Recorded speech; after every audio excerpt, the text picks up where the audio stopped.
guys, what is up? The PI podcast here, and today I will be going over the 49ers versus Bears game in Soldier Field. This was a fun game to watch. It was raining very heavy, bad weather conditions in Chicago, raining super hard as the game went on. Some very slick situations. The teams were running the ball a lot. There wasn't as many passes as we're accustomed to. But late in the game, the 49ers did have to throw the ball to try to make a comeback. The Chicago Bears at one point were down 10 to nothing, and they ended up winning 19 to 10. The Chicago Bears. I know everyone had the San Francisco 49ers winning with Trey Lance and that whole defense and everything. I'm going to go over the San Francisco 49ers first before I get to the Bears. Trey Lance was 13 of 28, 164 yards and an interception. Didn't have that interception was pretty bad. He forced that ball into coverage and it ended up being intercepted. But Trey Lance is a second-year player. I'm not gonna take too much off of him just for that. But overall, he did miss a lot of throws. He overthrew some people. He missed a lot of throws he should have made, and that ultimately did cost the 49ers late. He was 13 28 for 164 yards. Rushing, he had 13 carries for 54 yards. Deebo Samuel had 8 rushes for 52 yards and a touchdown. Early in this game, the 49ers were really shutting down Justin Fields with their pass rush, with their defense.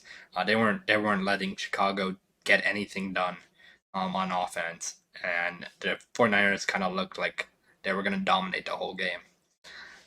Deebo Samuel did get a nice run for a touchdown, though, because Deebo Samuel's that guy. Deebo Samuel just broke out last year, and everyone knows his name now, and he's going to continue to be a beast. Elijah Mitchell had 6 receptions for 41 yards, 6 carries for 41 yards, but unfortunately he did get injured and is on IR as I'm recording this video, so he will be out for a little bit, unfortunately. And then their backup Jeff Wilson got 9 carries for 20 yards. Receiving, Jawan Jennings had 4 receptions for 62 yards. Brandon Ayuk had 2 receptions for 40 yards. Ray McCloud, 1 reception for 20. Deebo Samuel, 2 for 14. Ross Dwelley, 1 for 11. Tyler Croft, 1 for 9. Jeff Wilson, 2 for 8.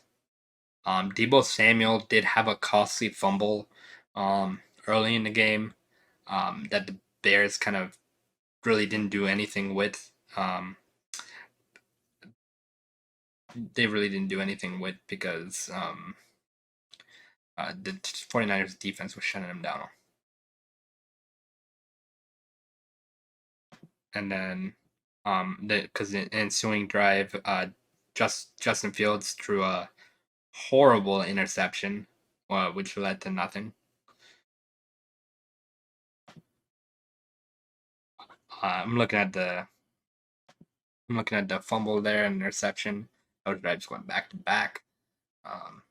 But for the 49ers, their defense is very solid. They were shutting down Chicago Bears offense. And it was a rainy game, so it was very hard to throw the football late in the game. I'd say fourth quarter, the rain started pouring very, very hard, and it was hard to get anything going in a passing game. And a lot of these guys ran the football because they had to. And Trey Lance didn't look great, but he made some really nice throws that I did love from him. And they took an early 10-0 lead. Unfortunately, they couldn't hold that lead in the second half, but I liked what I saw out of Trey Lance. And he just needs to be sharper with the football. Weather conditions is a big factor as well, so I really want to see him next week, Trey Lance, and see what he can do with no bad weather conditions and just with another game in his resume. So San Francisco 49ers, I think it's a week 1 fluke. I think they're going to be just fine. I think they're going to make the playoffs. I think they're going to be a good team in the NFC West. And apparently the Seattle Seahawks are leading the NFC West right now. That's week 1 for you. Going on to the Bears now, Justin Fields was 8 of 17 for 121 yards, 2 touchdowns and an interception. 17 attempts. They ran the football a lot. And because it was raining like anything, like one of the worst weather conditions you'll see in a football game. Definitely not the worst, but one of the worst. It was constantly slippery. It was wet. They were running through rain. It was hard to get anything going for both teams for the majority of the game. Justin Fields threw a horrible interception into quadruple coverage. I don't know what he was thinking. It was just a horrible pass into quadruple coverage. But other than that, he did what he could passing, and I did really like how he, after that interception, how he played after that. I really did love that. He was down 10 to nothing early, and then he found Dante Pettis across the field. He ran to the left. He found Dante Pettis wide open for a huge touchdown, 60 plus yards. It was awesome. Just to be able to throw that ball, I know he's wide open, but to be able to throw the ball across the field in the rain, it was an awesome sight to see. It was like a glimpse of what Justin Fields could be, and we saw glimpses of that last year. So if you're a Chicago Bear fan, you should be excited for this. Khalil Herbert had 9 carries for 45 yards and touchdown.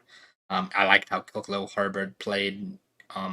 He ran the football very hard and broke some tackles and ended up getting a touchdown too. David Montgomery had 17 carries for 26 yards. Didn't get too much going. The San Francisco 49er defense and the Chicago Bear defense were very good and shutting each other down. Weather conditions as well, it's a big factor in that too, because they had both these teams had to run the ball a lot.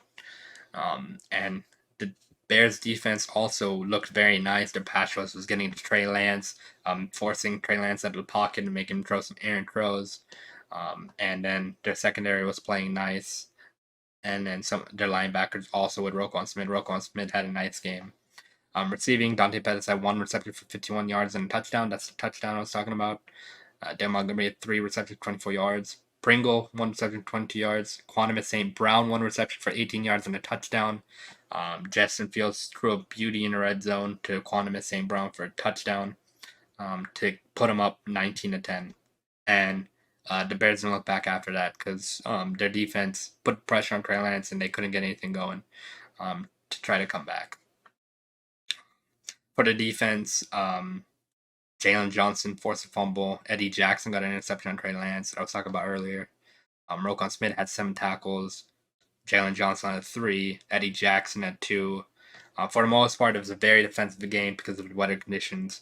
It was very fun to watch Justin Fields and Trey Lance battle out.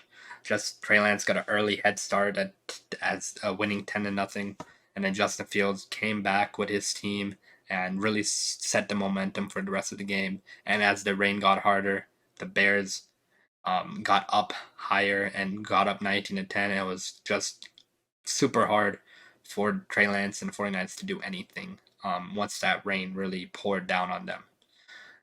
So yeah.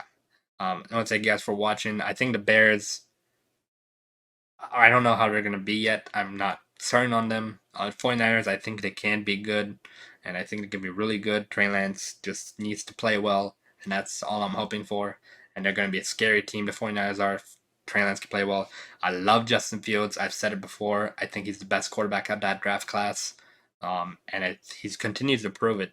He continues to show his talent and how talented he is throwing the football, getting out of the pocket, being able to scramble as well. And if Justin Fields can get comfortable and that defense plays like it did against the 49ers, Chicago Bears are going to be a good team too. So it's going to be an interesting Sunday night game. See how they play against the Packers. The Packers always have their number. That's going to be a real test for Justin Fields because if Justin Fields can win that game, the Bears might have a chance at winning some games this year. So thank you guys for watching. Leave a like if you guys enjoyed. Subscribe if you're new to the channel. And I'll see you guys in the next one. Peace.